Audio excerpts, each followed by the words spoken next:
Sponsored by Jeans Chrysler Dodge Jeep and Ram, the official dealership of Life in Alaska. Sports fans, Joe Cook here once again, the sports seat for you this Tuesday. Hope you're having a good day.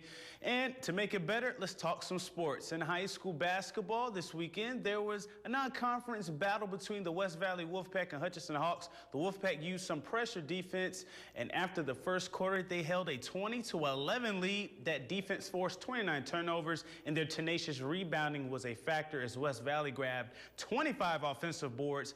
Darian Silas had a game-high 21 points in the second half, trying to muster a comeback for the Hawks, but the Wolfpack wins 71-53 with Lorenzo Graham leading the team with 17 points, 10 rebounds, 6 assists, and 5 thefts.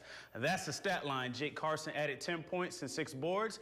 Would the Lady Wolfpack complete the non-conference road sweep with the win? They would in a tight game throughout. That had it was 1 point separating the teams down the stretch, but West Valley made some big stops late. With the last one, after Lodgen Ashmore's jumper, giving them a 43-40 win. Ellie Veazey and Allison Yingling scored 12 points apiece for Hutch. Callie Franz had 12 points to lead 3 Wolfpack players in double figures.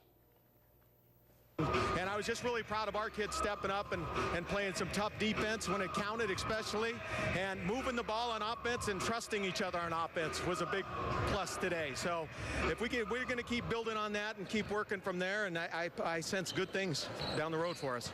In more high school basketball, the Minto Lakers boys basketball team won the Little NIT over the weekend. The gritty 1A Lakers with just 6 players won by 2, 45-43 over the 2A Nikolai-Vesk Warriors. Minto was led by Taj Washington's 18 points. Calvin Baker added 11. The Lakers led 24-16 at halftime. The Warriors cut it to 3, but Minto held on for the title. The Nikolai-Vesk girls did win the girls' title in a 53-42 win over host Nenana. Kayla Stafford scored 11 points in the second half, finishing with 15 to lead the Lady Warriors in the fourth to secure the win over Nenana. 6'3" diamond in the rough, Ninella Dorval of Nikolai-Vesk was tournament MVP for the girls. Also, the Monroe Rams boys team lost over the weekend, something that you don't hear often. The final was 59-47 to ACS. In an endowment game, these teams could see each other again at States. David Stepovich scored 12 points, and Scooter Bynum led the way with defense, and he had 14 points. Nate Simmers had a game-high 19 for ACS. The Nanac skiing team is making a case for a possible Central Collegiate Skiing Association title after a great opening weekend performance for the men and the women. In Ishpeming, Michigan, the women's team of Marit Yabov, Haiti Connor Brook, and Julia Ebner finished second in the 3x5 kilometer relay, just 30 seconds behind Northern Michigan. The Nanacs are in second place, just 16 points down from Northern Michigan after 2 days for a silver. Yabov also won back-to-back CCSA sprint titles in the women's 1.5 kilometer freestyle sprint. Yabov had a 4-minute, 15.3 second qualifying time, which put her in the finals, and she smoked the field for a consecutive title. On the men's side, senior Ian Wilkinson led the Nanacs in a 1.5K sprint, finishing in 5th place. The 3-lap 10K relay team of Wilkinson, Lars Arnenson, Andrew Arnold took 5th as well for an overall 4th place finish in the standings. The second week of the CCSA Championships is February 16th in Coleraine, Minnesota.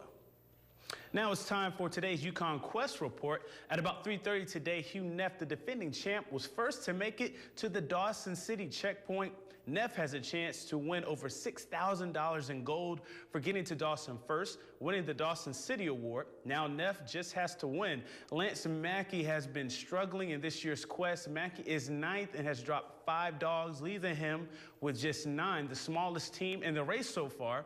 He cites that his dogs haven't been eating very well and struggling in the warm temperatures.